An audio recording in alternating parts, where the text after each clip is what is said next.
Dennis, let me start by asking about the view from Israel. With everything happening, including the Hamas reconciliation and the Syrian thing, and obviously Iran being the great existential threat, why is it that Israel can't do what seems to be a relatively obvious and easy thing to position itself well for the coming crises, which is cut a deal with the Palestinians? Well, it's always easier to say cut a deal with the Palestinians than it actually is to cut such a deal with the Palestinians, because ultimately it does take two to be able to do any deal. But you're asking a question that itself is begs for context, and I know that context is my middle name. My mother didn't know that when she named me, but it actually is my middle name, and so let me try to set some context, because I think the question is a very important one in terms of trying to understand how the Israelis may be looking at a region that suddenly looks like the following. If you're sitting in Jerusalem, you look at Egypt, and you see what is basically the rise of the Muslim Brotherhood, an organization that is not by any shape or form likely to be friendly towards Israel. Israel has had a cold peace with Egypt, but that cold peace with Egypt not only ensured that it could shape a certain kind of posture in terms of its military, its doctrine, its budget. It could count on what was a stable, secure border. And so now suddenly it looks at an Egypt where the Sinai looks like it's a no man's land, where the Muslim Brotherhood may have, from their standpoint, from the Israeli standpoint, very little stake in controlling what goes on with regard to what could come out of Gaza through the Sinai into Israel.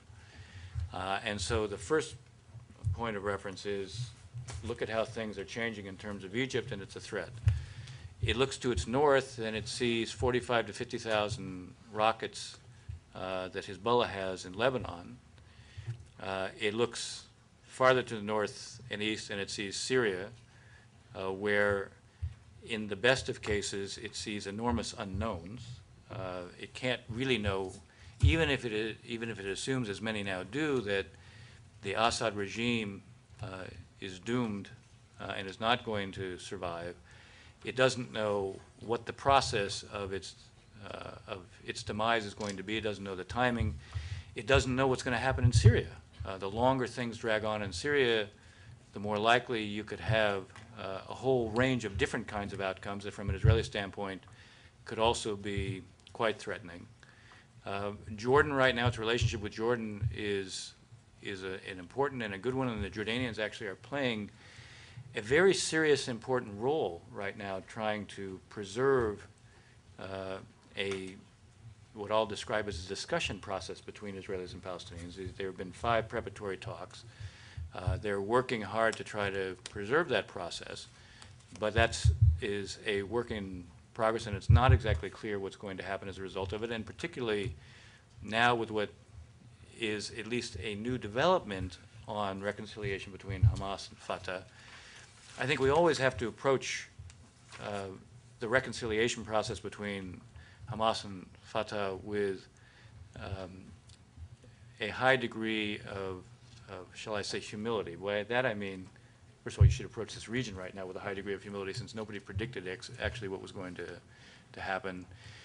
But we've seen that announcements don't always translate into immediate behaviors. Let me pin you down real quickly. Do you think that the announcement this morning is just an announcement, or does it look like that one's more real, the Hamas Fatah reconciliation announcement?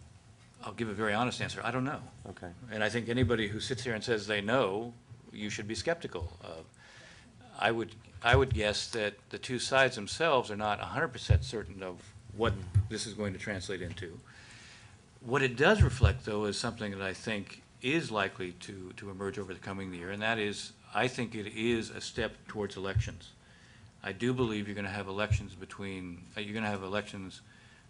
Palestinian elections, because elections in this Arab awakening have become kind of the symbol of credibility. Mm-hmm. And I think the pressures on the two sides are going to grow very high so that they do end up having elections. So this brief overview, if you're sitting in Jerusalem and looking out, leads some in Israel to say, given all the unknowns, this is a time to hunker down and do nothing. And, you know, for some, I would say it's an understandable posture to have. From my own standpoint, I would say, when you're thinking strategically, the one thing you always want to do is never limit your choices. And the problem with hunkering down and doing nothing is that your choices shrink. They don't expand. So from a strategic standpoint, you want to think about how can I expand the available options I have, not how can I shrink the options that are going to be available to me. Because even if the range of options are not great, the smaller the number, the less likely they are to be good, and the worse they're likely to be. So number one, from an Israeli standpoint, I think don't shrink your options. Number two, don't assume the story is now written. By that I mean, you know, take a look at what's going on. There's no surprise that the Islamists everywhere you look seem to have the upper hand in the non-monarchies. They were allowed to organize in the mosque. They had a place where they could speak their minds. They came to embody kind of social justice because they created a certain approach to providing at least limited social welfare. They were authentic because of what they reflected in terms of Islam. They connected to, in a sense, all classes, including the lower classes. They had a kind of credibility. They had a kind of effectiveness. They had an organization. They had an identity. They had an agenda. And none of the secular, more liberal forces had that. Right. So they have built-in advantages right now. But this is a new Middle East, and this isn't not the new Middle East that Shimon Peres talked about in 1993. It is a new Middle East in the sense that if the Muslim Brotherhood decides they're going to come in and rule the way Ben Ali or Mubarak did, they're going to find they can't do that. They're dealing with... But you're saying Israel could affect this process for the better if it had moved down and moves down the peace process with the Palestinians?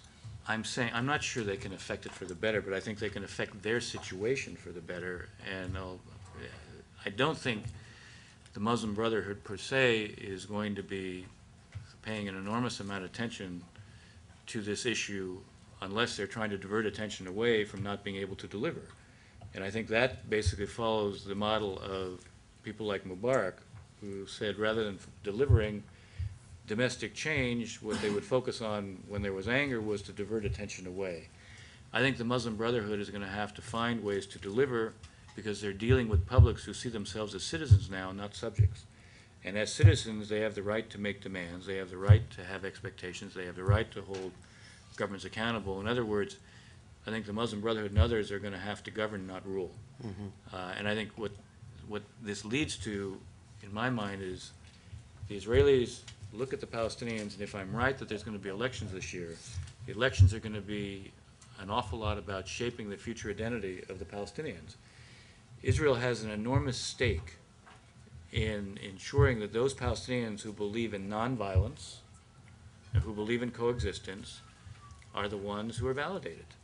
You came very close, both in the Tabuk parameters and when you were at Y River, or the Aspen facility in Y River, and even the Camp David, of coming really close to what that that Palestinian-Israeli deal would be. Is that still the outline of the deal that could be if they both could get there? You know, I would love to be able to say yes. I'm not sure, because right now I don't think the context lends itself very well to producing a permanent status deal. When I say from an Israeli standpoint it's important to try to validate those Palestinians who believe in nonviolence, it's not because I believe necessarily the context exists today to do a deal. Why not? I think, for one thing, as I said, the context I just described from the Israeli side is there's going to be great concern, is this the time to be running risks, given all the unknowns that you face out there, and who could take advantage of the situation? But look at it on the other side. Is Abu Mazen really ready today to try to do a final deal? Look at the context he's operating in. You know, he looks around the region. Who are his friends among the Arab leaders? Where are their preoccupations? With the Muslim Brotherhood rising, are they particularly interested in a deal between Israelis and Palestinians? And how would they react to it? Maybe their preoccupation is internal, but the fact is if Abu Mazen tries to do a big deal right now, inevitably he has to make compromises. There's no such thing as doing a deal that doesn't involve compromise. Does he feel confident, given the current context, that if he makes the kind of compromises that would be required, even if he's achieving a lot, he's also having to concede something as well? And is that context a context where he's going to feel confident that he's not going to face enormous opposition? So the reason I don't want to give up on trying is because I think you ought to test that proposition. You know, I say this is a time for humility.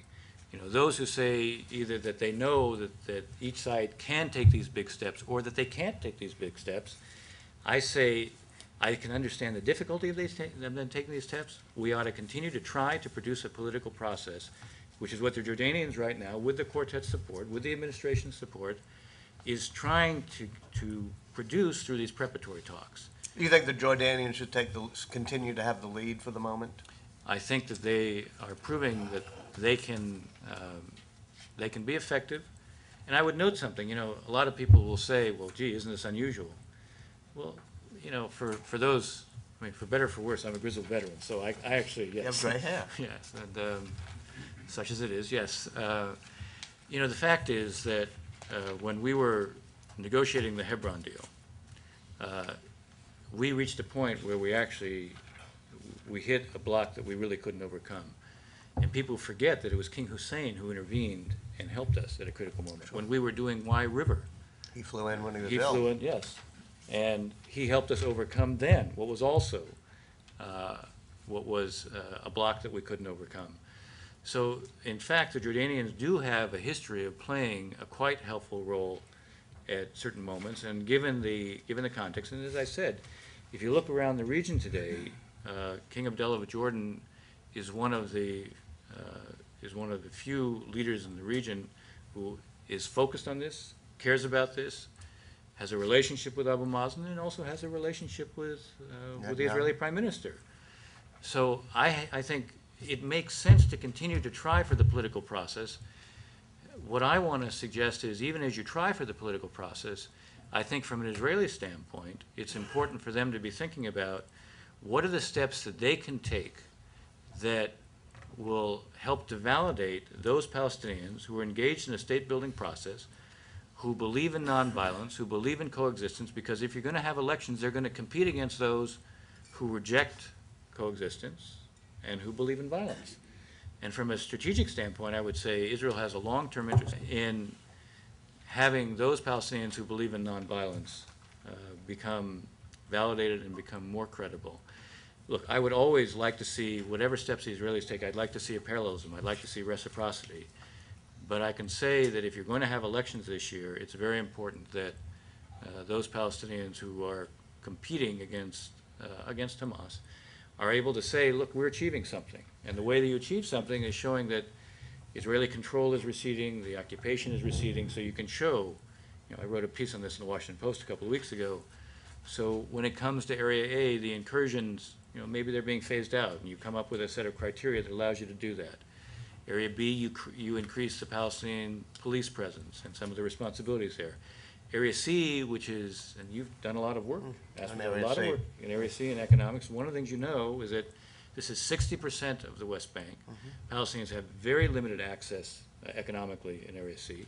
For them to be more effective economically, having greater access and presence economically, at least in Area C, would be important. But it's not just for the economic benefit. It's also because Palestinians will see that something's changing. The nature of Israeli control is changing. It's receding. And it would help Salam Fayyad's growing economy, which is, you know, they deliver. And Europeans are helping on Area C now, pushing, right? To have yes. And I believe, by the way, I think there is a potential that the Israelis will see value in this, because at the end of the day, you know, for those who believe in a two-state outcome, if Palestinians who believe in violence are the ones who get validated, then I think the two-state outcome itself becomes put at risk. I'll give a shout out to Jim Pickup, who runs our Middle East Investment Initiative, which is working very hard on Area C, but also doing the small business loans and medium-sized loans out there. When Prime Minister Netanyahu comes in about a month, what do you think he will say to President Obama and others about, or especially President Obama, on Iran? Well, that's an important preoccupation. When I was outlining the region that the Israelis are looking at, I didn't mean to leave out, but this is, We knew we would get to Iran, don't worry. this is it casts a major shadow over everything the Israelis are thinking about and doing. There's no doubt this will be a prime topic of conversation. It is interesting in the President's, in the interview that he gave last night, he talked about the nature of the conversations we're having with the Israelis. He talked about the importance of us remaining in lockstep with the Israelis on this issue. I think that, from the Israeli standpoint, you hear it less from the Prime Minister and more from Ehud Barak, a preoccupation with what he refers to as the zone of immunity. And what he means by the zone of immunity is that the Iranians reach a point in terms of the multiplicity of their facilities, the accumulation of their low-enriched uranium, the hardening of their sites, the overall infrastructure, what I would describe as both the hard and the soft part of their infrastructure, where even if the Israelis were to strike militarily, that it wouldn't have much of an effect. And so the zone of immunity means there comes a point where the Israeli military option disappears. And for the Israelis to, in a sense, give up the military option with the uncertainty about whether or not Iran is going to end up having nuclear weapons or not is a big decision. Now, what the Israelis have also said, which I think is an important point to keep in mind, and this has been a constant theme of theirs, if there are crippling sanctions, they believe that'll work. Now, think about what that means. When the Israelis say that, it means they judge that the Iranians do have a cost-benefit calculus. Yeah, they're not mad. That's right. They judge that you can affect the Iranian behavior, and if you have crippling sanctions, you actually can affect the Iranian behavior. So it suggests that there is an alternative to the use of force. And if you take a look at what I think the administration has produced, it has created a context. The President was saying this last night, but the essence of the context that's been created is, A, the Iranians are more isolated than ever. The best indication of that internationally, the best indication of that, you have a vote in the General Assembly, the UN General Assembly, 106-9. Calling on Iran to protect diplomatic personnel. You have in the region a clear shift in the balance of power, and the kind of concern that you once saw, particularly among many Arab states, about being very tough with us in private about Iran, but very reticent in public, is changing. I mean, Saudi Arabia, immediately after the European Union announces that they're going to boycott the purchase of Iranian oil, Saudi Arabia says, we'll fill in. Iran says that's an unfriendly act. The Saudis repeat it. We'll fill in, yes. That's right. So, this suggests that the balance of power, for a lot of reasons, not the least of which was what's happening in Syria, which changes, I think, fundamentally the perception and attitude towards Iran in the region, is contributing to a change in the regional balance of power. So you have Iran isolated internationally. You have a change in the balance of power against Iran in the region.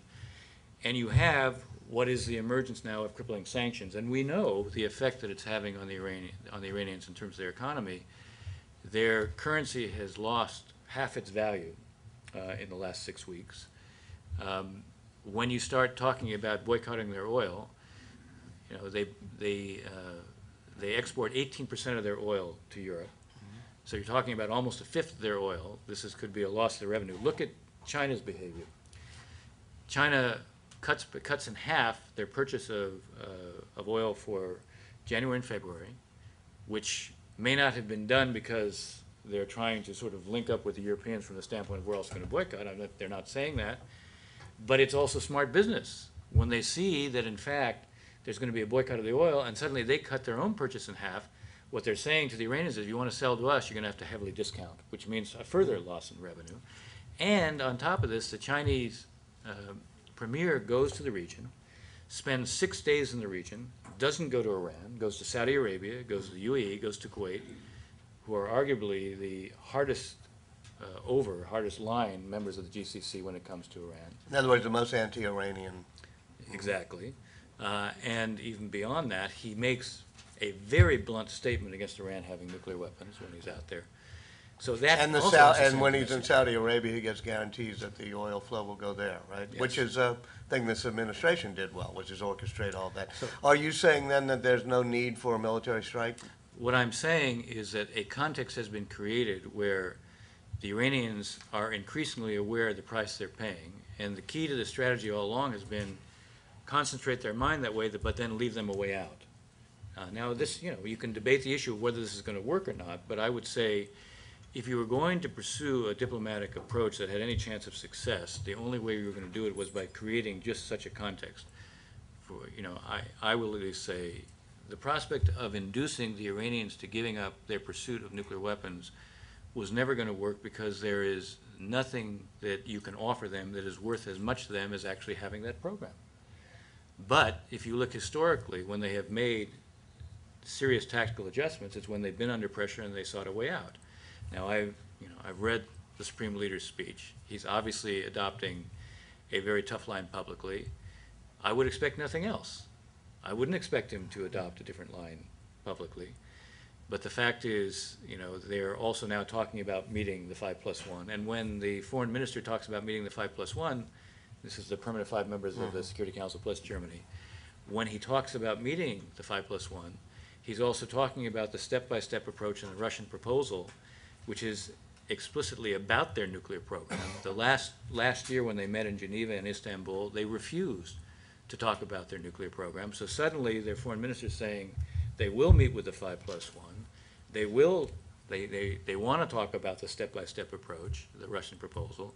The step-by-step approach is basically something that was raised by the 5+1 in these meetings last year. So it is interesting that whereas last year they wouldn't talk about their nuclear program, now they're signaling that they will talk about their nuclear program. I'm not suggesting that any negotiation is going to be simple, but I am suggesting that a context has been created where you have a chance for diplomacy to work. You have the kind of pressures that the Israelis themselves had called for, so that does suggest to me that, in fact, there is time to try to make the diplomacy work. Mm-hmm. Syria, what should the U.S. be doing now?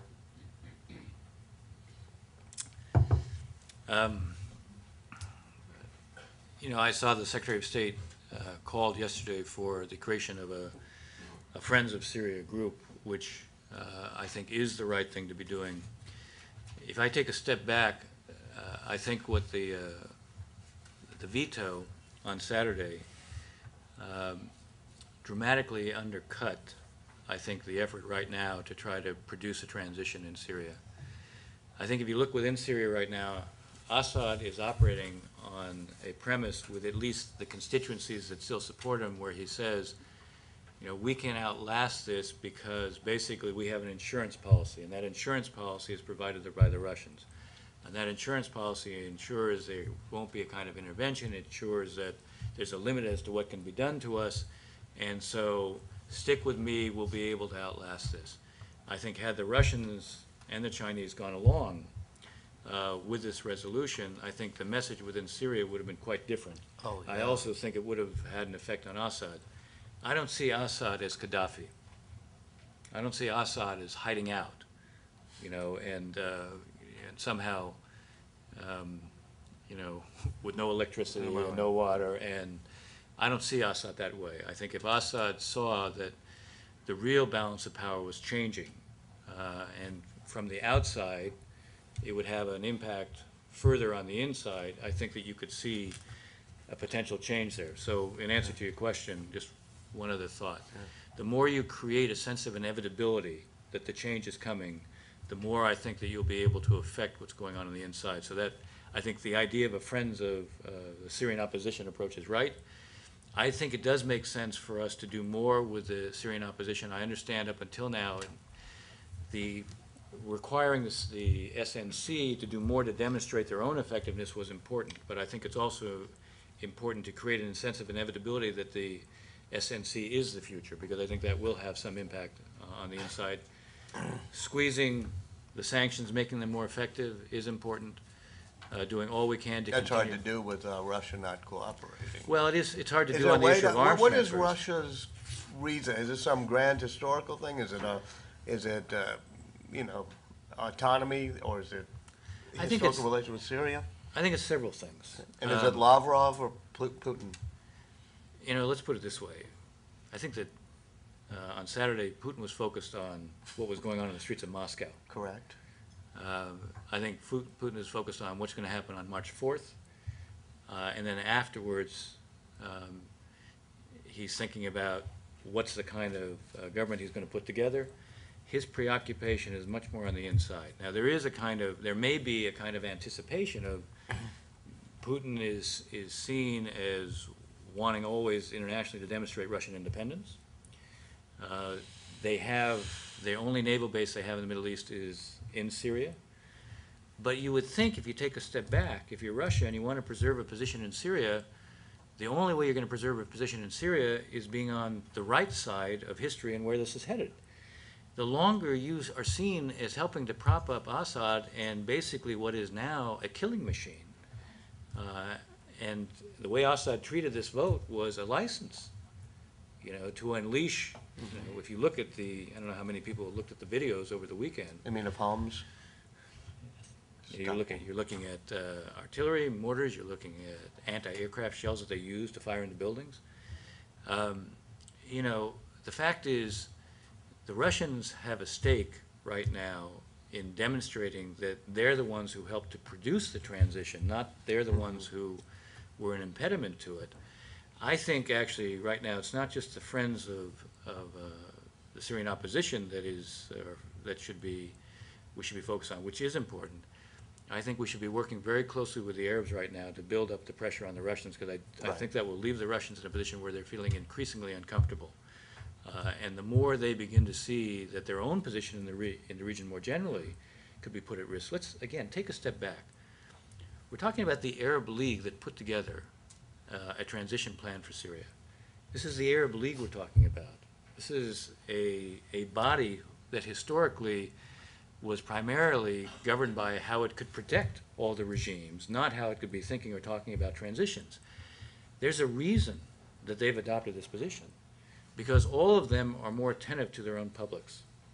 And what's going on in Syria is a magnet for their public's preoccupation, and it's something that's completely unacceptable, and it's also something that, again, further sharpens the attitude towards the Iranians and the region as a whole.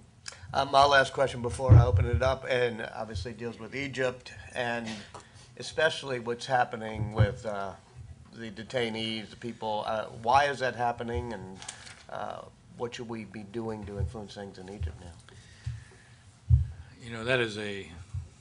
This is one of those issues that is, from the outside, it's increasingly hard to fathom and understand it. There certainly has been a tradition in Egypt of a preoccupation with protecting sovereignty and the symbols of sovereignty and the like. But I know that, the SCAF, the Supreme Council for the Armed Forces, is saying that, these NGOs were fomenting a lot of the instability on the ground. But these are congressional-funded, IRI and the National Democratic Institute. I know you know, but let's make it clear. I was just about to say, Yeah. I know that's what they say. I happen to know these institutions. There is no way that's what they were doing. Yeah, they're talking about how you can register to vote, how you can participate in elections, how you can develop a political agenda, how you can create an identity. This is how you help foster civil society at a time when the SCAF is themselves saying they're presiding over a process of transition to civil rule. To then single this out looks like such a throwback. It is a real challenge for us, because the fact of the matter is, the idea of somehow not being able to provide assistance to Egypt right now, when it's important for Egypt, is a potential problem. On the other hand, to engage in these kinds of behaviors and think that there's no consequence for them is also a real problem. So you don't think we should be cutting off military, 1.6 billion? Yeah, I think we should. I think it's an unbelievable dilemma. I think we have to do everything we can to persuade the Egyptians to find a way out of this. And the way out of it is not to pursue these prosecutions, which is, indefensible, and is inconsistent with what they themselves say they want in terms of a transition to civilian leadership. Although it is interesting that the Muslim Brotherhood seems to be supporting the prosecutions, so it raises some questions about, what kinds of conversations are going on between the Muslim Brotherhood and the SCAF. Again, I'll conclude with one general thought. The one thing that I was getting at before is that, you're going to have to govern now. You're not going to be able to rule. You're going to have to deliver. You're going to have expectations. You're going to have demands. The Muslim Brotherhood themselves, I think, don't have an interest in seeing assistance cut off because they're going to find it much more difficult to deliver. They have an interest in demonstrating to the world that they'll live up to their international obligations. We have an interest. I was just in Europe last week, and I was speaking in a lot of different places there.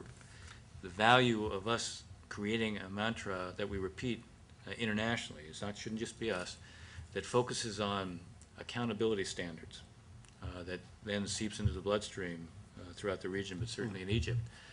You have to have a space for continuing competition. You have to have elections that are repeatable. You have to have freedom of speech and assembly. You have to respect minority rights.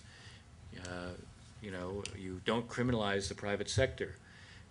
We need to be repeating these standards because, in a sense, you'll find that the publics will then hold whoever is seeking to govern to those standards. Mm-hmm. It's somewhat strange, and put it in the context of the countries to whom we give the most assistance, whether it be Pakistan, Egypt, even Israel.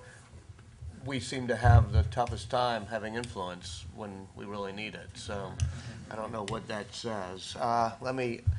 Yes, and Ted, I'll start with you, but would you both introduce yourself and press that red button so our friends at C-SPAN can pick it up? Ted Coutu, Famid East. Ambassador, I wanted to ask, you indicated that it would probably be in Israel's rational self-interest to bolster the Palestinian Authority at this time. But yet there was a major prisoner release that has given, as you know, Hamas tremendous credibility. And I have never been particularly impressed by the measures that the Israeli government have taken to bolster the Palestinian Authority when everybody agrees that this is the most nonviolent, most rational group of leaders ever. Is it not possible that, given the extreme right-wing nature of the coalition government in Israel, that there is essentially a tacit understanding between Hamas, the hardliners, I mean tacit, I don't mean there's anything overt, there's no talks going on, settler groups and the like, the time is, each side believing time is on their side and preferring that the extremists be in the driver's seat or at least be very influential? Yeah, I don't think so, Ted. I think the deal for Shalit was not done to validate Hamas. It had that effect. I'll grant that it had that effect. It was done to get back Shalit, and there was a fear that they might lose the opportunity to get back Shalit. And the Israeli government and the Israeli military has a compact with every one of their citizens that everybody goes into the military. You go into the military, and if something happens, they will do everything that it takes to get you back. So I think that explains the deal, but the fact is it had a validating effect on the Hamas narrative, which is one of the reasons I'm suggesting if you're going to have elections this year and a step was taken, though not by design but by consequence, validates that narrative, you need to take steps to help validate the other narrative. I don't think that there's even a tacit, this government does not want to bolster Hamas as a practical fact of life, and they have done. I think if you had a representative of the Israelis sitting here, they would say they did a great deal to enhance. The reason that the economy for the Palestinians has done a lot better is because the Israelis have done a lot to ease a lot of the restrictions, ease the mobility, to make that possible. What I'm suggesting is to take that a step further. What I'm suggesting is when you look at people like Fayyad, his critics will say he makes occupation palatable. And I would say, no, he is actually someone who's going to make the occupation end. And so what I want to see are steps that show the occupation is actually shrinking as a way of validating people like Fayyad, and frankly also validating Abu Mazen, because he has been the embodiment of nonviolence. I mean, the Israelis have their differences with Abu Mazen. I think part of the problem that what what I didn't say before in answer to your question, Walter, we have we have a major psychological gap between the two sides, and particularly the leaders. Abu Mazen, believes that with this Israeli government there is no deal, therefore why even try to get into a negotiation with them? But he also feels he interpreted the deal for Shalit as something designed to undercut him. Prime Minister Netanyahu looks at Abu Mazen and says, you impose conditions on me that you impose on none of my predecessors. You're prepared to talk to a lot of Israelis, but not to me.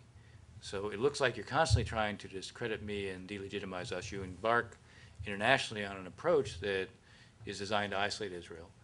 And so each of them has sort of cemented psychologically their view of the other in a way that colors how they see the substance.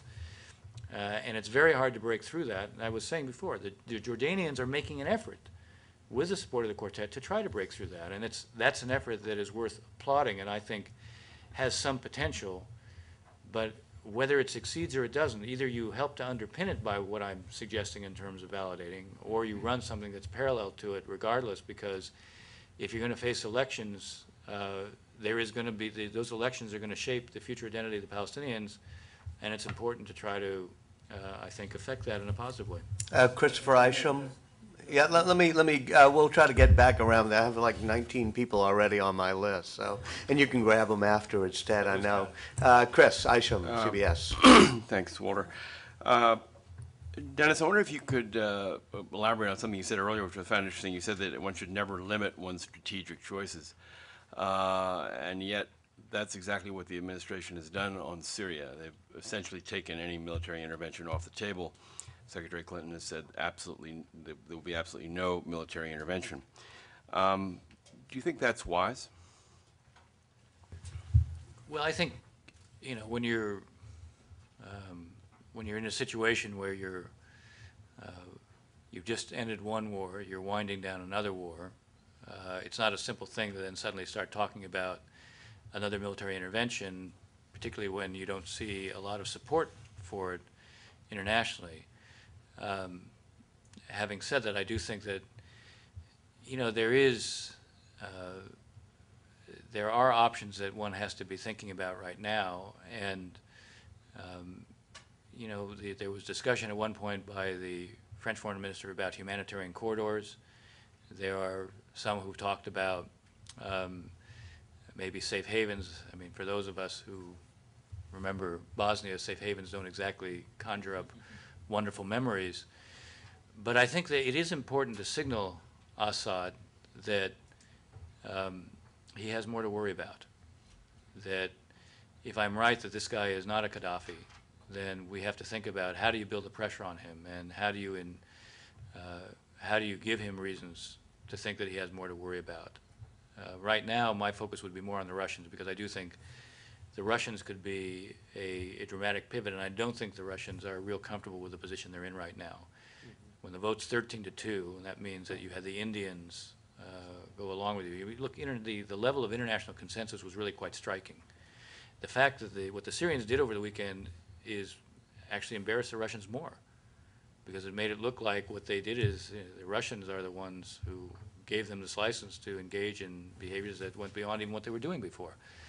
So I would I would try to mobilize, as I said, the Arabs right now to do more on the Russians, and that's probably, from my standpoint, that's probably a better way to go at this juncture. When you talk about military options, it's not like you have a lot of great military options, but I do think we have to think about how we can increase the pressure on Assad, and he shouldn't think that that there aren't ways to add a lot to that. Saeed Arakat of Al-Quds newspaper. Thank you, sir. Ambassador Ross, the problem with hunkering down and doing nothing, that it is not hunkering down, doing nothing, that settlements go unabated.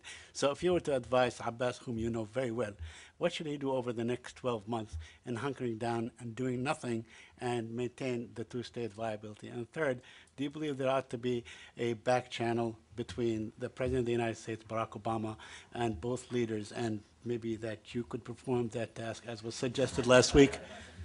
You just you can't go back that way. I think the administration is fully capable of managing its own communications. I would say, in answer to your question, though, that what the Jordanians are doing right now through the preparatory talks is in fact trying to get to a resumption of formal negotiations. And the truth is the talks that were held, there were 5 talks that were held. My impression from the Jordanians is that they think in fact they were actually promising and that real issues were being put on the table. And that the aim is actually to get to what was called for in the Quartet Declaration. The Quartet Declaration of September 23rd talked about preparatory talks. The idea was they would be direct, and that within 90 days of once the preparatory talks began, that both sides would put down on the table comprehensive proposals on territory and security. And so if you have comprehensive proposals on territory and security, that allows you to get at the issue of borders. If you can resolve the issue of borders, you resolve the issue of settlements. You know, it's a whole lot better to resolve the issue than to deal with it by saying, well, gee, let's try to stop it or limit it. I mean, the fact is you want to resolve it. And if you actually resolve borders, then you have resolved it. So my advice would be build on what the Jordanians are doing. Don't give up on it yet. The Jordanians, clearly from what I understand, they have not given up on it. They think it shows promise.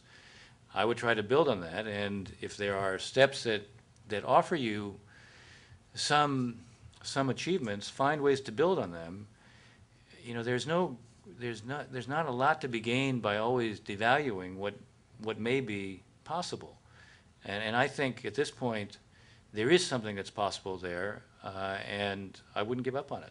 And you think Netanyahu thinks a borders first agreement is possible? I believe that he has agreed to, I think, look, the truth is both leaders prefer in the end to deal with all the issues. If you go back to what the president spoke about in May, he offered what were guidelines on territory and security because the idea was create a foundation on issues that are less existential and go to the heart of what I call self-definition and identity. Refugees in Jerusalem go to the heart of self-definition and identity. What you need to do is to provide each side a level of confidence that what's really fundamental to them can actually be achieved.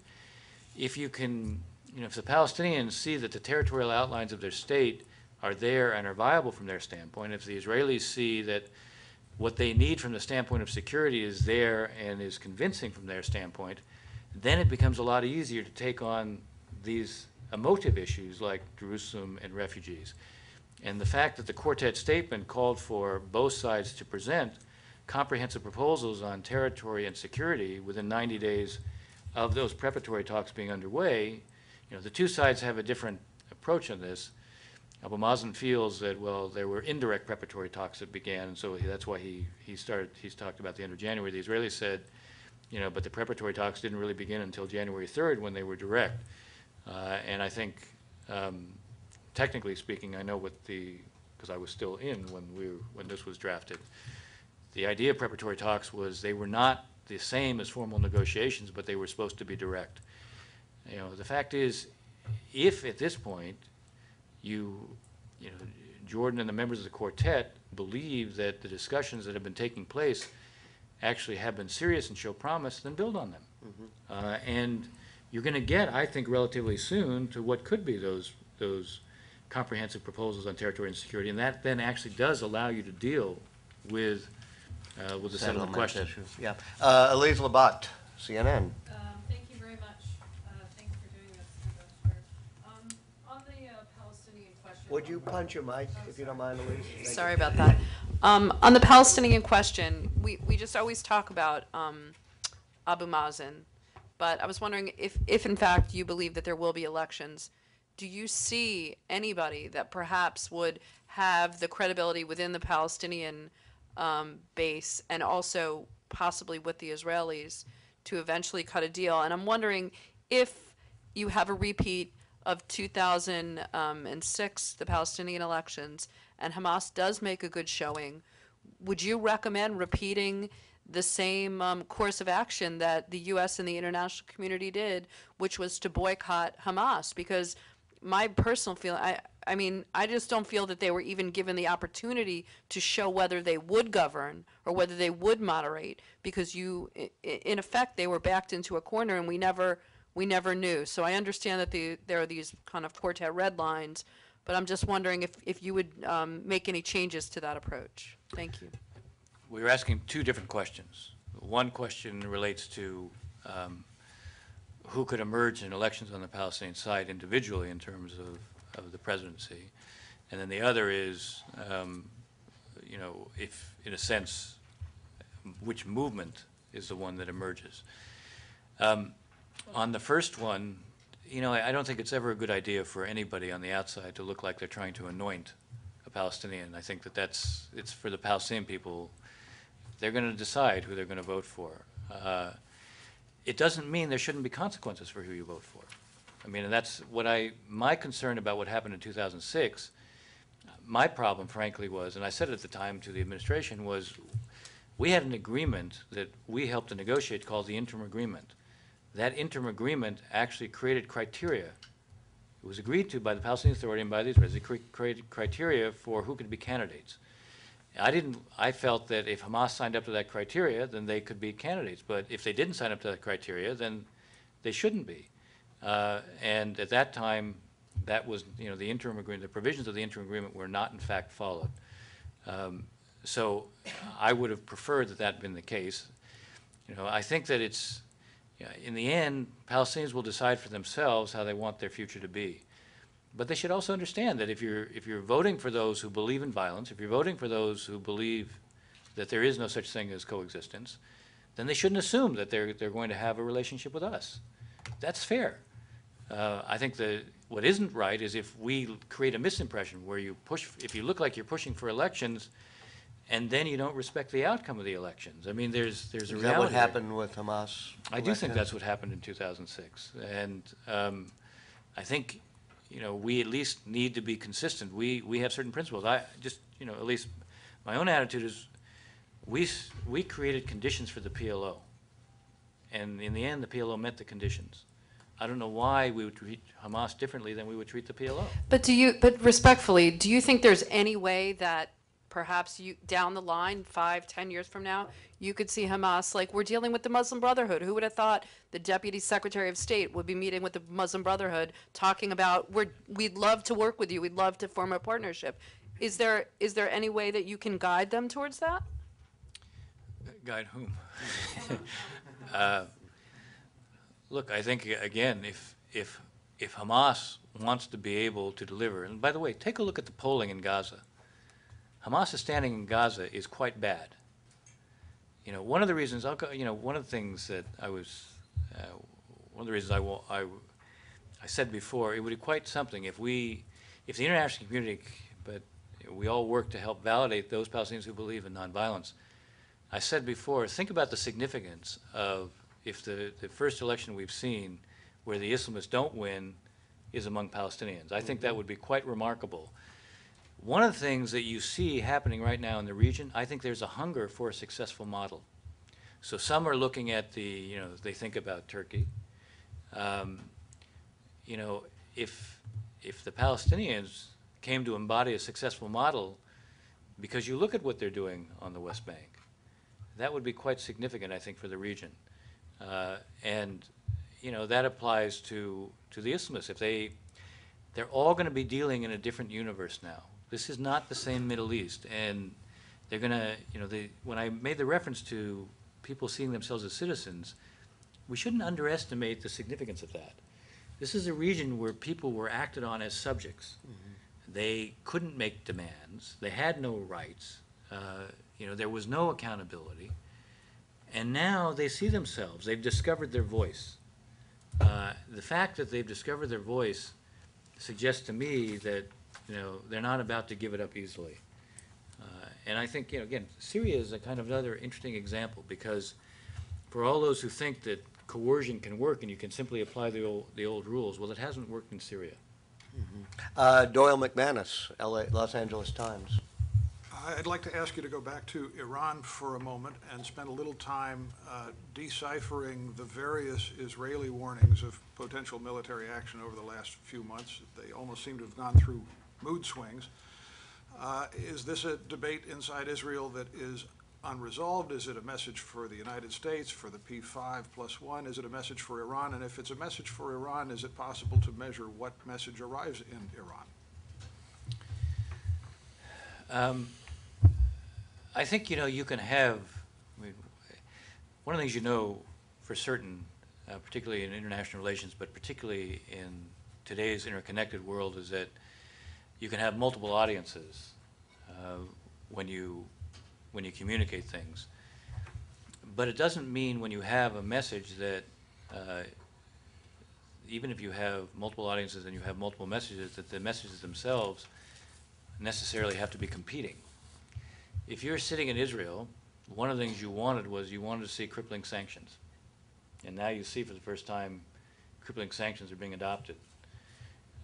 One can ask the question, if the rest of the world wasn't convinced that Israel might take military action, would they have been as likely to adopt crippling sanctions, which by themselves mean that those who adopt the sanctions are prepared to assume a certain cost?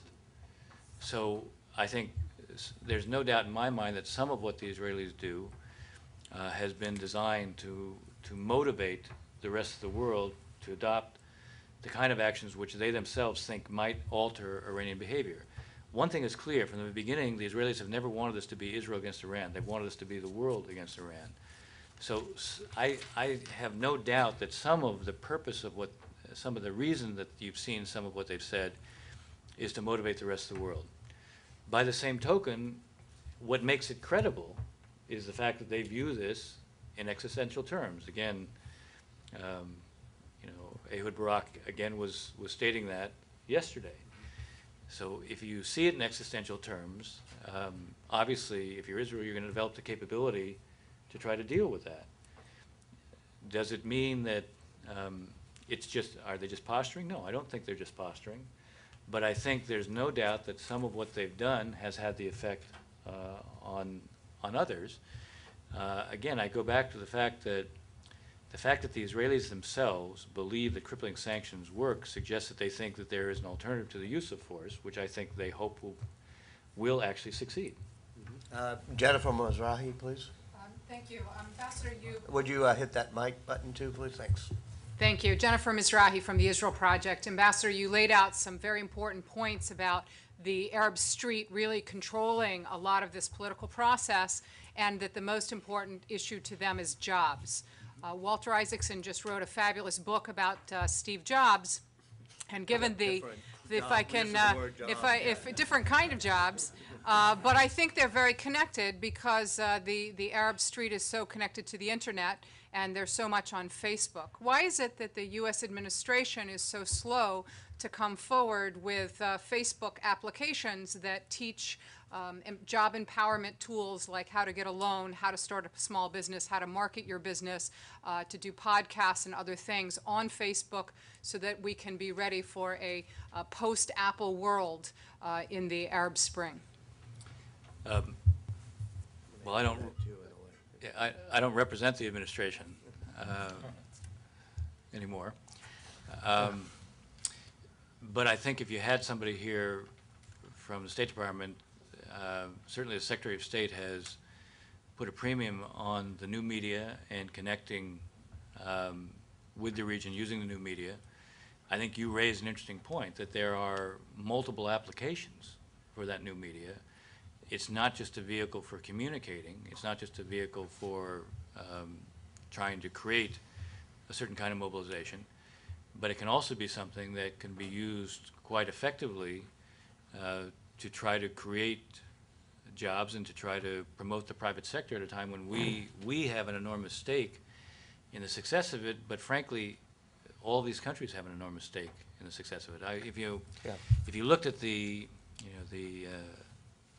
one of the senior members of the Muslim Brotherhood over the weekend was talking about the importance of assistance still coming from the outside, but he was also putting a real premium on, their interest in promoting and responding to their economic needs.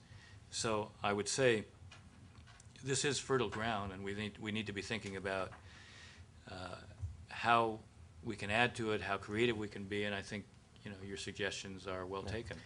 If you don't mind, I'm gonna Walter, way can down. I also respond? Shelley Porgas, Global Entrepreneurship Program at the State Department. We are very engaged, I can assure you, in entrepreneurship. You can go on Facebook, GEP Entrepreneurs, if you want to look us up. We don't have all of our followers on Facebook. However, we reach them through multiple media. Over half our embassies and consulates are involved in entrepreneurship activities. We have an entrepreneur in residence in Egypt. We're about to stand one up, as Walter knows, because we were just in Marrakesh together, announced that we're about to stand one up in Tunisia and Morocco. We have been very active in Jordan and other places. We just received His Excellency, the King of Jordan, at the State Department with a group of entrepreneurs where we brought in Silicon Valley investors to work with them. So on and on I could share with you. I'm happy to share with you any Yeah, more I was information. going to add, I was going to give Shelley a shout out, because one of the things we've done here at the Aspen Institute was we've served as a secretariat for this Partners for a New Beginning, which comes out of what Secretary Clinton wanted us to do, but also what Secretary Condi Rice did with the U.S.-Palestinian Partnership, of which Ziad Asali was my co-chair, in which we try to set up both jobs, entrepreneurship, economic investment. And we were just in Marrakesh. Secretary Albright, who's a co-chair, came with us. And in each one of these regions, and we met with the people leading the Facebook groups, and I can also speak as a former head of the Broadcasting Board of Governors. We have tools for people who want to, and we've worked with Facebook, Twitter, and others in ways that I probably shouldn't say too publicly, to make sure it's safe and that firewalls can be broken and that anonymity can be assured when need be. All of that to create a sense of partnership with the U.S. and the Arab world in creating entrepreneurship and jobs. And I'd urge you to talk to some of our people here on the Partners for a New Beginning and what we've tried to do.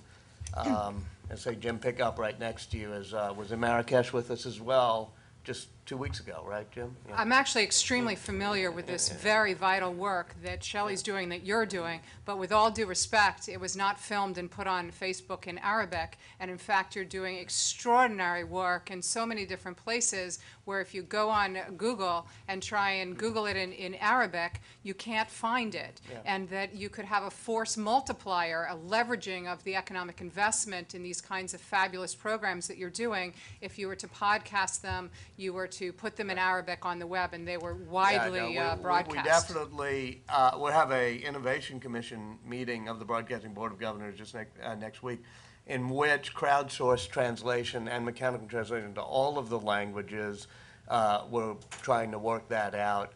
But obviously, especially with the international broadcasting in the United States, it's done in all languages, and we're standing that up. You're right. We have to be faster and more nimble on it, and people like Alec Ross at the State Department have been pushing hard for Diplomacy 2.0 in multiple languages. Kareem, sorry, I didn't mean to take that. Kareem Sajapur of the Carnegie Endowment, correct? Yep. Yeah. Thank you, Walter. Thank you, Dennis. My question, Dennis, is the two enormous blows to both Iran and Hezbollah would be the fall of the Assad regime in Syria. I wanted to know if you think that the Israelis have any ability, covertly or overtly, to expedite the fall of the Assads, and is that something that they would be willing to pursue if indeed they did have that ability? I would not exaggerate the Israeli ability in that respect. I would, without knowing, my assumption is that you're much more likely to have other Arab states who are much more active in that regard than the Israelis are. I think the Israeli reach into Syria is quite different, and if you're going to see a change in the regime, which, as I said, I think it's coming, it's only a matter of time, but I do think it's the longer it takes, the worse it is for everybody. The worse it is within Syria itself, the worse it is in terms of its effect on all of Syria's neighbors, the less likely you're going to have a transition that is you can manage. That's why I'd say I really think it's important to try to accelerate the process of the change, and I think the more we can put pressure on the Russians to realize that they could be a pivot in this, and if they really do want to preserve their position in Syria after the fact, they should be the ones who are seen as somehow helping to preside over the transition. Otherwise, I think they're going to see that this position, which they so value in Syria, they're the ones putting in jeopardy. Abu Khaliquzzaman, sorry. Yeah. My name is Abu Khaliquzzaman. Actually, I'm the president of World Trade Promotion Center in New York, and today is a very wonderful meeting, and I want to ask Mr. Honorable Dennis Ross. 2005, I went to Washington, D.C. That time, I raised question to Saudi prince that time that there is a democracy thirsty for democracy in Middle East and all over the area. But at this moment, what we are looking that is going on, but there is nobody's there to taking care from the U.S. side to tackle the situation, because what Hosni Mubarak did, now Jordan Abdullah is doing same thing. And my question is, Abdullah Jordan's his king is doing to help us, but after this kind of, which is not controllable, that time who will be taking care of this situation? Because all the area is now chaos and confusion in Brotherhood, in Egypt and everywhere. And we need some kind of a special guidelines so that we can make a summit. Can you make a summit for Middle East peace process? And another question is regarding Israel issue. And Israel is surrounded by Arab nations. Israel is always in a state of war. But northern part Israel is Lebanon, and southern part is northern part is Hezbollah, and southern part of Lebanon is Hamas. And if there is something wrong with Iran, then Iran, after Iran attack, this Hezbollah and Hamas will not stop. They will start right away next after that. Thank you. I thought you were going in a somewhat different direction, so let me try to pick up on some of the points you were raising. I thought the kind of first point you were raising was this question of where the U.S. has friends, and Exactly. the friends are not adopting the kinds of political reform postures that they might, that ultimately we're going to find that sustaining stability in those places is going to become increasingly difficult. I do think that and you're referring to the King of Jordan, who I was talking about, is playing a very important role right now in the peace issue, and that's a fact. I think he has been quite mindful of trying to get in front of the reform process. I think he is still wrestling with the best ways to introduce it in Jordan. He's looked at different models. I know that he's looked at what's gone on in Morocco, where you had elections, but where you actually have a government that is, you have a prime minister who is from the party that won those elections, an Islamist party, but that the king retains responsibility for security and religious affairs, which, again, because in Morocco, much like in Jordan, you have leaders who are able to trace their lineage to the prophet. And because of that, they do have a certain, I think, credibility and legitimacy. And I know that the King of Jordan has looked at the Moroccan example as one that he might find worth emulating. And I think he is, he's set up commissions to study this. He's looked at the timing of elections. I think that he is working on this, and I can tell you that, I know from when I was in the administration that this is something that we talk, I think the administration talks in a very, I think an intensive way with him. None of these are simple kinds of problems. You're faced with dilemmas. You have to make choices. But I think there is a general direction that we also have to be mindful of. I do think that no one in the region is immune from the kinds of changes that are taking place, so it makes sense to try to get out in front of the changes so that you own the process and you don't become the victim of the process. Holly Esfandiari of the Woodrow Wilson Center, our friends. Dennis, Davutoglu is going to be in town for the next 4 or 5 days. I think he's coming the day after tomorrow or tomorrow. Is there a chance that he's the Turkish foreign minister who is going to be there? Davutoglu. Yeah, Ahmet Davutoglu. Is there a chance that the administration might use again Turkey as a go-between after the previous, we won't call it fiasco, but misunderstanding, to really send a serious message to Iran, number one. And number two, do you think there is still a chance or possibility for engagement? On the second point, the answer is yes. I do. I don't think, again, I don't want to keep repeating the same point, but I don't speak for the administration, so the administration has plenty of spokespeople. I do think, though, that,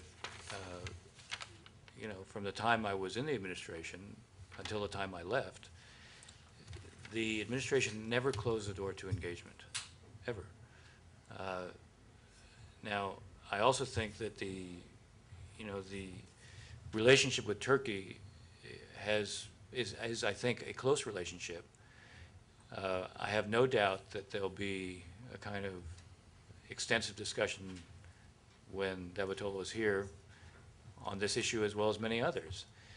I don't know that the administration is really anxious for go-betweens, but there's no doubt in my mind that the administration has consistently used a variety of different messengers. One of the reasons for the fact that the door to engagement was never closed, and one of the reasons that the effort at engagement, certainly in the first year of the administration, was a really intensive one at outreach, was precisely because there was a fundamental concern that if you were going to have any possibility of producing a diplomatic outcome, the United States needed to be able to talk directly with the Iranians and not have others interpreting us to them and them to us. That's been the pattern since 1979. There have been, as you know, a limited number of exceptions, but they were always on specific issues. They were always episodic, and they were never systematic.